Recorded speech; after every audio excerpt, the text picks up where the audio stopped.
Hello दोस्तों, उत्तर प्रदेश उच्चतर शिक्षा सेवा आयोग के द्वारा जो एडवर्टाइजमेंट 51 था उसका जो रिजल्ट है वो जारी कर दिया गया है। रिटन एग्जाम का जो कि 17-18 अप्रैल 2025 को हुआ था, उसका रिजल्ट जारी कर दिया गया है और इंटरव्यू शेड्यूल भी जारी कर दिया गया है।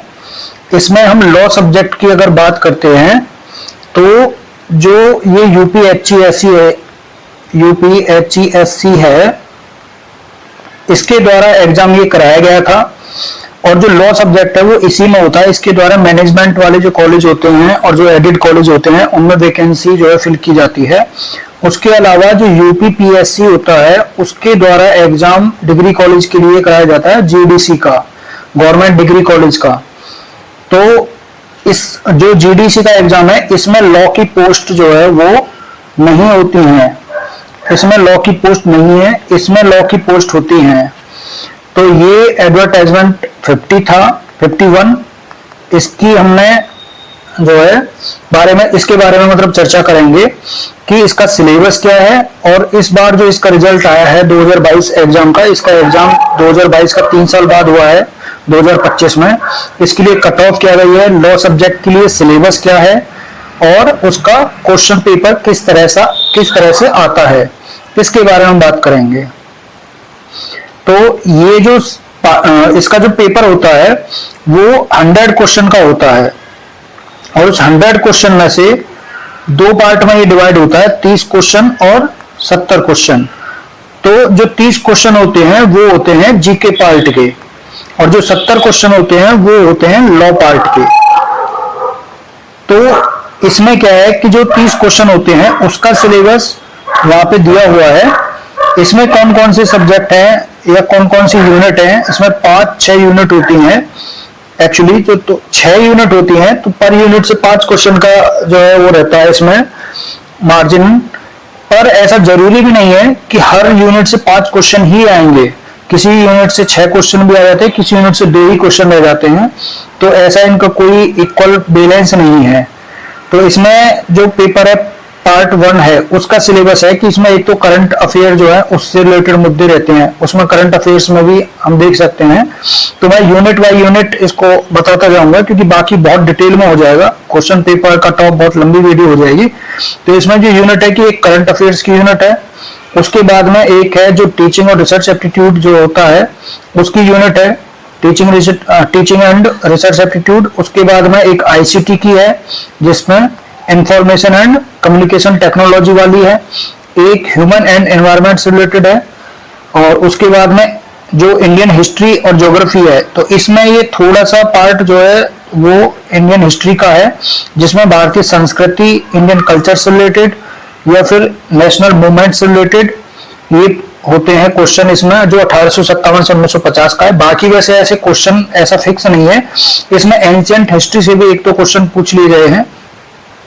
ऐसी ही जो ज्योग्राफी है इसमें जो कॉस्मोलॉजी है उससे रिलेटेड है, सोलर सिस्टम से, और जो भारत का जो जनरल ज्योग्राफी है, इंडियन ज्योग्राफी जो है उसके बारे में है। उसके बाद में जो लास्ट यूनिट है कॉन्स्टिट्यूशन एंड इकोनॉमिक्स से रिलेटेड। तो ये इसका जो पार्ट 1 है 30 क्वेश्चन का, उसमें है इसमें जो सेंसस है उसके बारे में भी बात की गई है। तो कॉन्स्टिट्यूशन और इकोनॉमिक्स की लास्ट यूनिट है 6th यूनिट। उसके बाद में जो नेक्स्ट है वो है लॉ का सिलेबस। तो लॉ के सिलेबस में 10 यूनिट हैं, ये हिंदी इंग्लिश में अलग अलग डिवाइड कर रखा है सिलेबस को। लॉ का सिलेबस क्या है उसमें आप देखेंगे, लॉ के सिलेबस में आपका सब्जेक्ट कोड यहाँ पे दे रखा है 64 है। इसमें यूनिट फर्स्ट कॉन्स्टिट्यूशन से रिलेटेड है, कॉन्स्टिट्यूशन के ये पार्ट्स हैं। उसके बाद में एडमिनिस्ट्रेटिव लॉ आता है, इसमें एडमिनिस्ट्रेटिव लॉ के बाद में ज्यूरिस्प्रूडेंस आता है और ज्यूरिस्प्रूडेंस के बाद में इसमें general principle of criminal law, यानी इसमें आपका जो आईपीसी है उससे रिलेटेड ये देखिए, जो liability offence against human body, general principle of criminal law, ये मतलब इससे रिलेटेड क्वेश्चन होते हैं। क्रिमिनल कॉन्स्पिरेसी हो गया, ऑफेंस अगेंस्ट प्रॉपर्टी, जो आईपीसी के 16 चैप्टर 17 चैप्टर ये है। डिफेमेशन हो गया, definition and nature of cyber crime से रिलेटेड हो गया जो आईटी एक्ट के अंतर्गत में है, और डिफरेंट साइबर क्राइम्स जो है आईटी एक्ट के अंतर्गत वो है। तो उसके बाद में तो क्रिमिनल लॉ से ये है। उसके बाद इंटरनेशनल लॉ आता है। इंटरनेशनल लॉ से रिलेटेड आप देखेंगे इसमें जो अंतर्राष्ट्रीय विधि है जिसमें चार्टर से रिलेटेड अगर हो गए या मान्यता से रिलेटेड हो गए, प्रत्यर्पण से संबंधित हो गए, ऐसे इस तरह से संबंधित असाइलम हो गया, nationality, status of refugees, extradition, international court of justice, human rights से related, global trade regime under international law, इनसे रिलेटेड है। तो इंटरनेशनल लॉ हो गया। उसके बाद में 5 यूनिट के बाद में जो 6 यूनिट है वो है फैमिली लॉ से related, Hindu law and Muslim law. इसमें आपके यूनिफॉर्म सिविल कोड भी है, marriage, divorce, adoption and guardianship maintenance से रिलेटेड।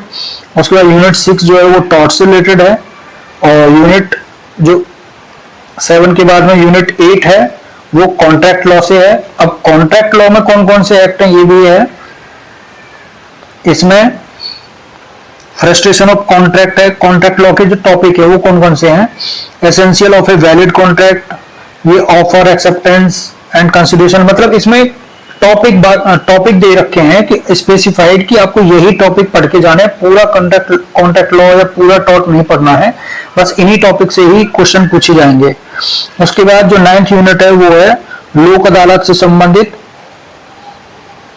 उसके बाद एनवायरमेंटल लॉ, ये लास्ट यूनिट है आपकी एनवायरमेंटल लॉ से। इसमें एक तो है फॉरेस्ट कंजर्वेशन एक्ट 1980 का, एक वाइल्ड लाइफ प्रोटेक्शन एक्ट 1972 का, और एक silent feature of environmental protection act 1986 का। ये 3 लॉ इसमें एनवायरमेंट से रिलेटेड है। और उसके बाद में ये आपका 10 यूनिट आपकी कंप्लीट हो जाती हैं। इन 10 यूनिट से 70 क्वेश्चन आते हैं। और जो 2022 का जो नोटिफिकेशन था, एडवर्टाइजमेंट जो 51 था, उसमें जो लॉ की पोस्ट थी वो कितनी थी, 8 पोस्ट थी जो मतलब पहले नोटिफाइड हुई थी, फिर उसके बाद में रिवाइज्ड होके आई थी पोस्ट ये। उसके बाद तो 3 पोस्ट इसमें और बढ़ी थी। तो इस तरह से इसमें 11 पोस्ट जो है इसमें हो गई थी। अब 11 पोस्ट में से ही आपको जनरल, ईडब्ल्यूएस, ओबीसी, एससी इस तरह से उसमें डिवाइडेशन किया गया है। तो कट ऑफ इसलिए इसकी हाई भी गई है। तो कट ऑफ क्या है जो इस बार 2022 के लिए गई है लॉ सब्जेक्ट के लिए, वो है यहां पे आप देखेंगे कट ऑफ लॉ सब्जेक्ट के लिए। अगर बात करें मेल के लिए और फीमेल के लिए, दोनों के लिए अलग अलग है। और यहां पे जनरल, ईडब्ल्यूएस, ओबीसी और एससी, इन्हीं 4 के लिए ही कट ऑफ गई है। और 148, 150 ईडब्ल्यूएस, 152 ओबीसी और 140 एससी। और यही सेम कट ऑफ जो है वो फीमेल के लिए है, कोई डिफरेंस नहीं है मेल फीमेल की कट ऑफ में। अब ये 148 का मतलब है कि 2 नंबर का एक क्वेश्चन है, 100 क्वेश्चन है तो 200 नंबर का हो गया। और 148 का मतलब है कि आपके 74 क्वेश्चन 100 में से, आउट ऑफ 100, और यहाँ पे 75। यहाँ पे इनको रिजर्वेशन नहीं है क्योंकि जो रिटन एग्जाम होता है उसमें रिजर्वेशन नहीं मिलता है। जब फाइनल आपका इंटरव्यू जब हो जाएगा उसके बाद जो फाइनल कट ऑफ आएगी उसमें रिजर्वेशन मिलेगा। तो यानी जो ओबीसी का 152 है ये आपका जनरल में पहुंच जाएगा अगर कट ऑफ, क्योंकि कट ऑफ ओबीसी की फाइनल कट ऑफ वो जनरल से कम जाएगी तो ये जनरल में काउंट हो जाएगा, क्योंकि अगर इनके ओबीसी के ज्यादा नंबर हुए जनरल की कट ऑफ से। तो इस तरह से ये कट ऑफ रही है। कट ऑफ काफी 74 मतलब मिनिमम कट ऑफ है, सोचिए यानी 80 नंबर तक की, 80 क्वेश्चन तक मतलब इसमें कट ऑफ जो है वो 80 क्वेश्चन तक मतलब स्टूडेंट्स लेके आए होंगे, क्योंकि 74 मिनिमम है, पोस्ट भी ज्यादा नहीं है। अब देखते हैं क्वेश्चन पेपर। तो पहले जो क्वेश्चन है 30 क्वेश्चन जो पार्ट ए है वो है जीके का पार्ट। तो इसमें हम देखते हैं जो 6 यूनिट थी जिनसे 5-5 क्वेश्चन पर यूनिट से था, उसमें क्या है? कीर्ति पुरस्कार योजना का मुख्य उद्देश्य ये किससे है? तो ये है आपका आधिकारिक कार्यों में हिंदी के प्रयोग को प्रोत्साहित करना। उसके बाद उत्सव पोर्टल किस वर्ष प्रारंभ किया गया? तो ये 2022 में शुरू किया गया था। उसके बाद जो नेक्स्ट क्वेश्चन है, थोड़ा तेजी के साथ में क्वेश्चन पेपर को सॉल्व करेंगे कि आपको बस ये देखना है कि क्वेश्चन आता किस तरह से है। अगर लॉ वाले जो कैंडिडेट हैं वो उनके लिए आपको ये देखना है कि जो 30 क्वेश्चन है उसमें किस तरह के क्वेश्चन पूछे जाते हैं और जो लॉ वाला पोर्शन है उसमें किस तरह के क्वेश्चन आते हैं। तो जल्दी से तेजी से रिवीजन करेंगे। उत्सव पोर्टल किस वर्ष प्रारंभ किया गया? ये 2022 में प्रारंभ किया गया था। उसके बाद में ये मैचिंग में पूछा है कि अरविंद अडिग जो हैं इनकी ये 3 का बी है, यानी ए का तीसरा अरविंद अडिग की जो पुस्तक है वो कौन सी है? दी व्हाइट टाइगर। किरण देसाई की कौन सी है? दी इनहेरिटेंस ऑफ लॉस। उसके बाद जो अरुंधति राय हैं उनकी है दी गॉड ऑफ स्मॉल थिंग्स, और वी.एस. नायपॉल की इन ए फ्री स्टेट। तो ये मैचिंग है। उसके बाद में नेक्स्ट है फोर्थ क्वेश्चन। फोर्थ क्वेश्चन क्या है? कौन सी भारतीय कंपनी 2024 में 20 लाख करोड़ का बाजार पूंजीकरण हासिल करने वाली पहली भारतीय कंपनी बन गई है? तो ये कौन सी है? रिलायंस इंडस्ट्रीज। उसके बाद नेक्स्ट है किस खुशबूदार उपज के उत्पादन के लिए नागौर प्रसिद्ध है? तो 5 का आंसर है बी, मेथी। एक्चुअली इसमें ऑब्जेक्शन भी जाएगा। ये ऑफिशियल आंसर की जो पहली बार जारी हुई थी ये उसका है, तो कुछ ऑप्शन ऐसे भी हो सकते हैं क्वेश्चन जो है जिन पे वो बाद में चेंज हुए होंगे, तो वो मुश्किल से 2 या 3 क्वेश्चन ऐसे रहेंगे। उसके बाद में नेक्स्ट है भारत का पहला पुनः प्रयोज्य हाइब्रिड रॉकेट रूमी फर्स्ट जो है वो प्रक्षेपित किया गया था 24 अगस्त 2024 को। नेक्स्ट 7th क्वेश्चन आपका ओपन यूनिवर्सिटी से रिलेटेड है। ये एजुकेशन से, जो एजुकेशन वाली जो यूनिट थी उससे है ये क्वेश्चन। तो ग्लोबल यूनिवर्सिटी, ओपन यूनिवर्सिटी जो है इसका मैच आपको करना है। तो 7 का आंसर है डी, यानी ए का चौथा। ग्लोबल ओपन यूनिवर्सिटी दीमापुर है। उसके बाद नेताजी सुभाष चंद्र बोस ओपन यूनिवर्सिटी, ये आपका कोलकाता। उसके बाद वर्धमान महावीर ओपन यूनिवर्सिटी, ये कोटा में है। और पंडित सुंदरलाल शर्मा मुक्त यूनिवर्सिटी, ये आपका बिलासपुर छत्तीसगढ़ में है। उसके बाद 7th के बाद में नेक्स्ट आता है 8 नंबर क्वेश्चन शिक्षा का। तो ये भी एजुकेशन वाली जो यूनिट है उससे है कि शिक्षा का एक अनौपचारिक यानी इनफॉर्मल एजेंसी ऑफ एजुकेशन कौन सा नहीं है? तो इसका आंसर है धार्मिक संस्थाएं। नेक्स्ट क्वेश्चन है 9th। इनको एक सीक्वेंस में प्रारंभ से शुरू करके व्यवस्थित करना है। जो रिसर्च मेथोडोलॉजी से क्वेश्चन है ये कि शोध समस्या का चयन, शोध विधि, शोध के उद्देश्य और आंकड़ों का संग्रह। तो ये कैसे होंगे कि पहले सबसे पहले शोध समस्या का चयन होगा, फिर उसके बाद शोध के उद्देश्य, फिर शोध विधि और फिर डाटा कलेक्शन। तो इस तरह से ये है। उसके बाद में 9th के बाद 10th क्वेश्चन, इसमें 2 स्टेटमेंट दिए हुए हैं। एक स्टेटमेंट, एक रीजन दिया हुआ है उसका। एसर्शन एंड रीजन कि NIRF एक रैंकिंग प्रणाली है जिसे भारत सरकार के शिक्षा मंत्रालय ने 2015 में शुरू किया था, और ये इसका कारण दिया हुआ है। तो 10 का आंसर है ए, यानी दोनों ही सत्य हैं। RA की सही व्याख्या करता है। कारण क्या है कि NIRF का उद्देश्य विभिन्न मापदंडों के आधार पर भारत भर में उच्च शिक्षा संस्थानों का निष्पक्ष और पारदर्शी मूल्यांकन प्रदान करना है। उसके बाद नेक्स्ट 11th नंबर का क्वेश्चन है प्रशासन में बिग डेटा एनालिटिक्स के प्रमुख उपयोग क्या हैं? तो ये है आपका A, B और C, यानी बीमारियों के प्रसार पर नजर रखना, चुनाव परिणामों की भविष्यवाणी करना और साइबर सुरक्षा बढ़ाना। 11th के बाद में नेक्स्ट आता है 12 नंबर। ब्लूम द्वारा प्रतिपादित ज्ञानात्मक शैक्षणिक उद्देश्यों में निम्नलिखित में से कौन सम्मिलित नहीं है? तो ये कौन सा नहीं है? व्यवस्था यानी ऑर्गेनाइजेशन।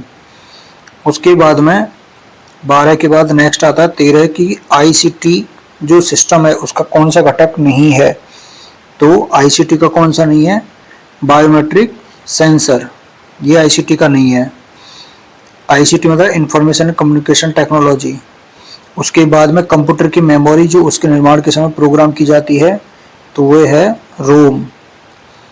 उसके बाद में 15 नंबर क्वेश्चन कि कौन सी आर्टिफिशियल इंटेलिजेंसी का उपकरण यानी नहीं है, टूल्स कौन सा नहीं है आर्टिफिशियल इंटेलिजेंस का, तो ये गूगल प्ले स्टोर जो है वो एआई का टूल्स नहीं है। कौन जो सॉइल पोल्यूशन है उसका कारण क्या है, तो ये वो होता है एसिड रेन।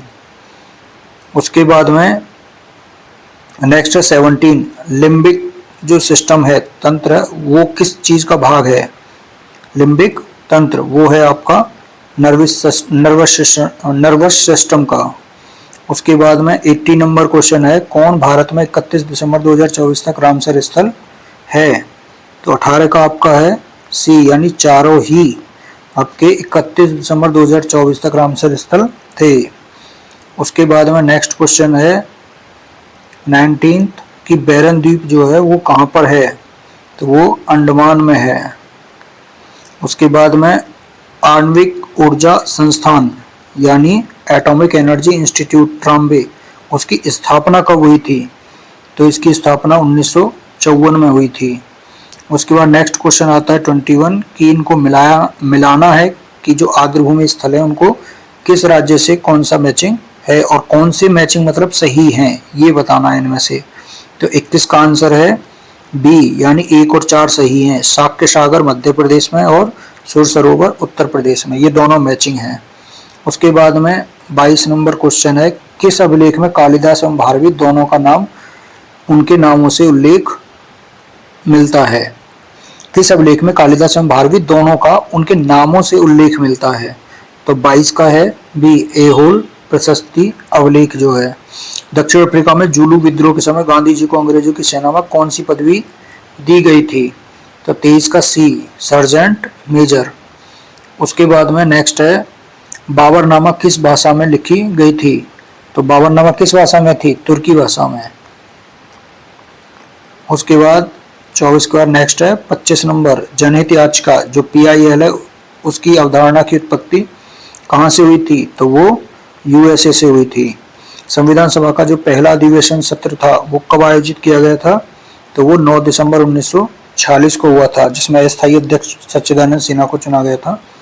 उसके बाद में 27 है कि भारत के संविधान में कौन सा अनुच्छेद जो है वो वयस्क मताधिकार से संबंधित है, तो वह आर्टिकल 326। चावल उत्पादन में भारत का विश्व में कौन सा स्थान है, तो वो है 2nd नंबर का।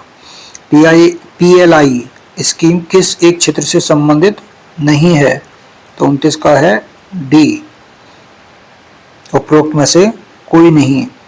उसके बाद नेक्स्ट लास्ट क्वेश्चन है इसका कि भारत में स्वतंत्रता के बाद भूमि सुधार को लागू करने का प्राथमिक उद्देश्य क्या था, तो भूमिहीन किसानों को भूमि का पुनर्वितरण करना।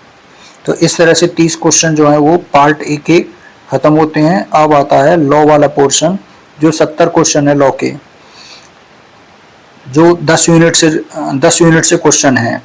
तो इसमें भी ऐसे ही है कि 10 क्वेश्चन पर यूनिट के हिसाब से 7 क्वेश्चन पर यूनिट के हिसाब से इनको रखा गया है, लेकिन ऐसा भी निश्चित नहीं है कि हर यूनिट से 7 क्वेश्चन आएंगे, किसी में से कम किसी में से ज़्यादा, इसमें भी ऐसे ही होता है।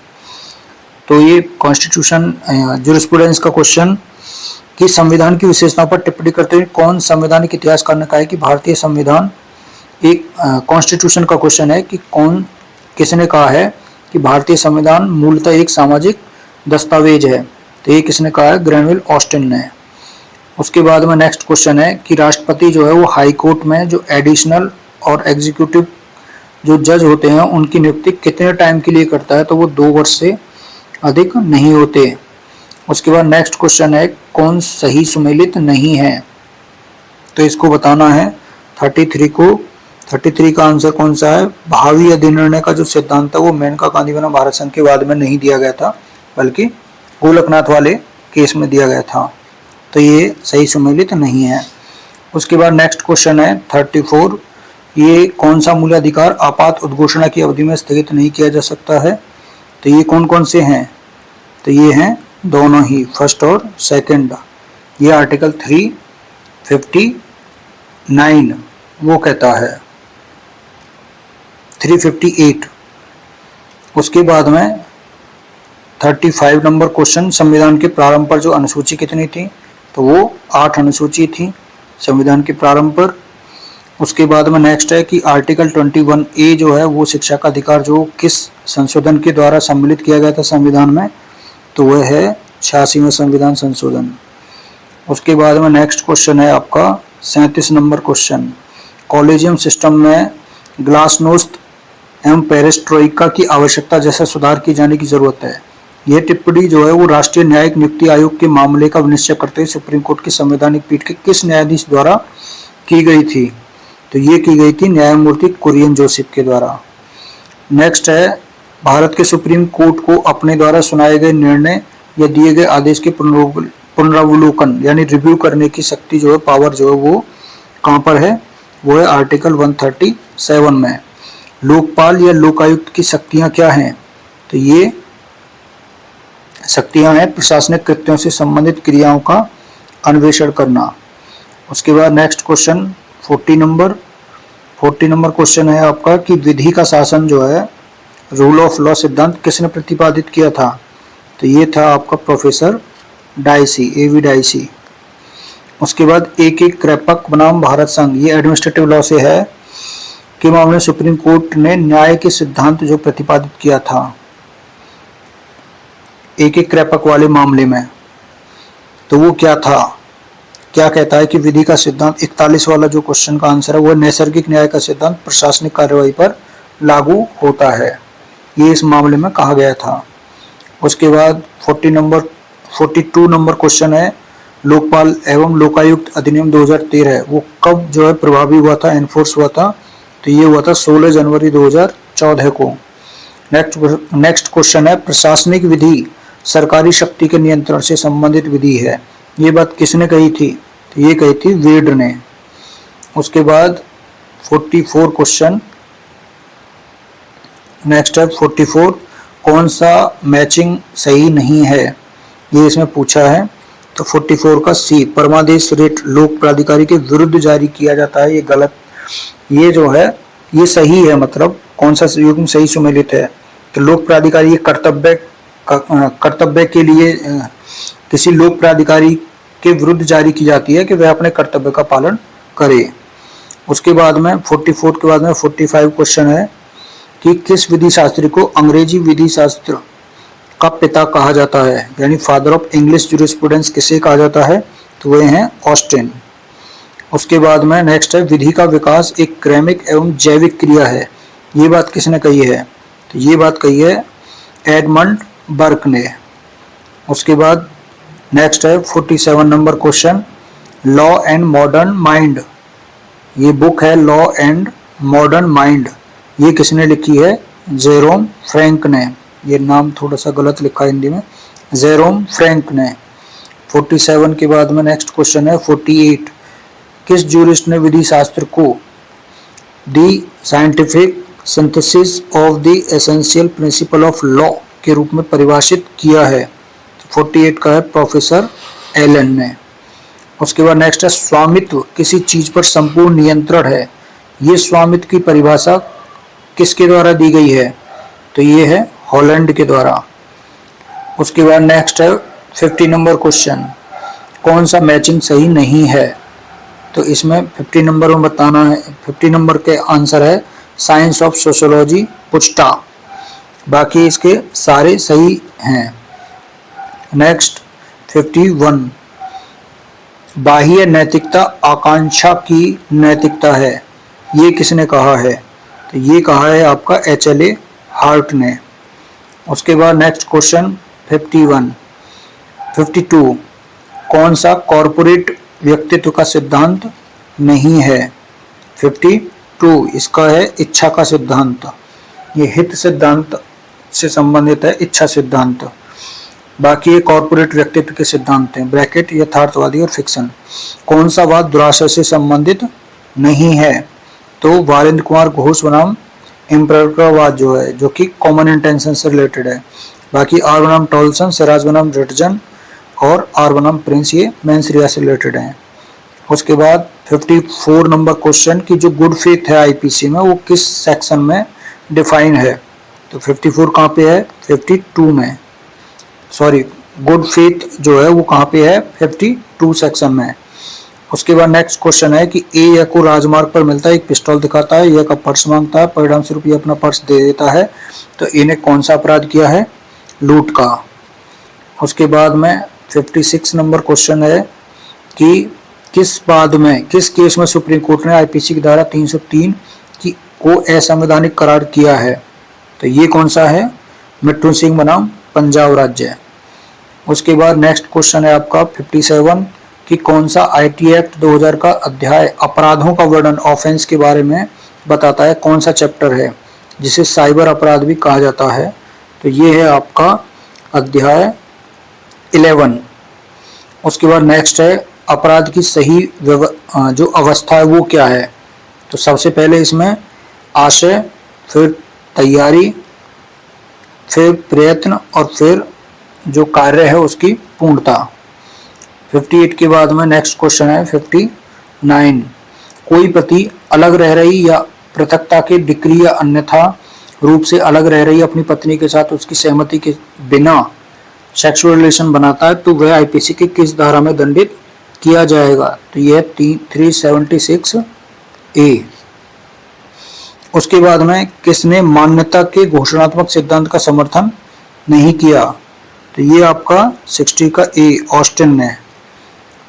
फिर आता है 61 क्वेश्चन, किसे राष्ट्रों की विधि का जनक कहा जाता है, तो 61 है आपका ग्रोशियस, ह्यूगो ग्रोशियस। न्याय का अंतर्राष्ट्रीय न्यायालय का निर्णय आबद्धकर है, तो ये है आपका केवल उस विशिष्ट मामले के पक्षकारों पर। फिर नेक्स्ट है 63 क्वेश्चन आपका, किस वाद में मान्यता के भूत प्रभावी होने का सिद्धांत का अनुसरण किया गया था, तो ये है लूथर बनाम सागर वाले केस में। उसके बाद नेक्स्ट है सभी मनुष्य स्वतंत्र रूप से पैदा हुए हैं और गरिमा तथा अधिकारों में एक समान हैं, यह मानवाधिकारों की सार्वभौमिक घोषणा के किस अनुच्छेद में वर्णित है, तो ये है आपका डी वाला जो अनुच्छेद पहला है, इसका अनुच्छेद 1। उसके बाद नेक्स्ट है किस केस में लॉर्ड कॉलरिज ने अंतर्राष्ट्रीय विधि को इस प्रकार परिभाषित किया है, राष्ट्रों की विधि उन प्रथाओं का संग्रह है जिन्हें सभ्य समाज एक दूसरे के व्यवहारों में पालन करने के लिए सहमत हैं, तो ये है आपका असाइलम वाला क्वीन वर्सेस केयान का जो केस है उसमें। उसके बाद नेक्स्ट क्वेश्चन है आपका 66, कौन अंतर्राष्ट्रीय विधि का अपेक्षाकृत सर्वाधिक महत्व का स्रोत है, तो ये है आपका संधियां या रूढ़ियां, ये अंतर्राष्ट्रीय विधि का अपेक्षाकृत सर्वाधिक महत्व का स्रोत हैं। उसके बाद नेक्स्ट है कौन सा मैचिंग नहीं है, तो ये है आपका जो कार्यवाहियों को बंद कमरे में किया जाना होता है और उन्हें प्रकाशित किया जाना है, वो धारा 23 में नहीं है। उसके बाद जो नेक्स्ट है 67 के बाद 68, कार्यवाही हेतु व्यय और कार्यवाही के दौरान व्यय इनसे संबंधित मामलों का निस्तारण तथा संभव 60 दिनों में हो, यह प्रावधान हिंदू मैरिज एक्ट 1955 में अंतःस्थापित किया गया था। कब, तो ये अधिनियम संख्या 49 2001 के द्वारा। उसके बाद नेक्स्ट है आपका 69 नंबर क्वेश्चन, मोहम्मद अहमद खां बनाम साहबानो वाला केस, इसमें शीर्ष न्यायालय की गठित पीठ के निम्नलिखित सदस्यों में से कौन न्यायाधीश सदस्य नहीं था, तो साहबानो केस में पूछा है कि कौन जज नहीं थे, तो ये हैं आपके न्यायमूर्ति दीपक मिश्रा। उसके बाद नेक्स्ट क्वेश्चन है कि हिंदू मैरिज एक्ट की धारा 17 के अनुसार जो बाइगेमी के लिए आईपीसी के किस धाराओं के अंतर्गत दंडनीय किया जाता है, तो ये हो गया आपका 494 495। उसके बाद नेक्स्ट क्वेश्चन है आपका कि ए एक मुस्लिम है जिसकी 4 पत्नियां जीवित हैं, पुनः एक मुस्लिम औरत से विवाह करता है, तो यह विवाह किस तरह का होगा, तो यह विवाह अनियमित हो जाएगा, ये सुन्नी में होता है अनियमित। उसके बाद में नेक्स्ट है कि हिंदू दत्तक तथा भरण पोषण अधिनियम 1956 की कौन सी धारा दत्तक के परिणाम का उपबंध करती है, तो ये है धारा 12। उसके बाद में नेक्स्ट क्वेश्चन है 73 73 मैचिंग से रिलेटेड है। 73 है आपका कौन सही सुमेलित है। तो जो अपकृत्य विधि है वो विनफील्ड के द्वारा बताई गई है। जो लॉ ऑफ टॉर्ट है वो विनफील्ड की है। लॉ ऑफ टॉर्ट्स वो सामंड की है। उसके बाद में परिभाषा जो है 73 के बाद 74 जो डोनॉग बनाम स्टीवेंसन का केस है उसमें हाउस ऑफ लॉर्ड्स के न्यायिक कृत्यों में से कौन न्यायाधीश थे। तो ये पूछा है 74 में, ये है एटकिन। उसके बाद नेक्स्ट है 75 कि अपकृत्यात्मक दायित्व की सामान्य सिद्धांत के अंतर्गत में क्या नहीं आता है। तो ये है आपका संप्रभु कोई गलती नहीं कर सकता, ये गलत है। उसके बाद में 75 के बाद में 76 नंबर क्वेश्चन, रेस इप्सा लोक्विटर का सिद्धांत किससे संबंधित है। टॉर्ट के क्वेश्चन है। तो ये है आपका रेस इप्सा लोक्विटर, ये एविडेंस का है। उसके बाद में साक्ष्य विधि में ये एविडेंस में जो धारा 106 में है। उसके बाद राइलैंड्स बनाम फ्लेचर में कठोर दायित्व का जो नियम है वो किसके द्वारा प्रतिपादित किया गया था। तो वो है ब्लैकबर्न के द्वारा।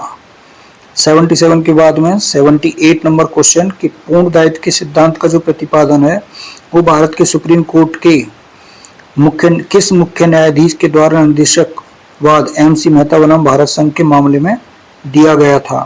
तो ये है न्यायमूर्ति PN भगवती।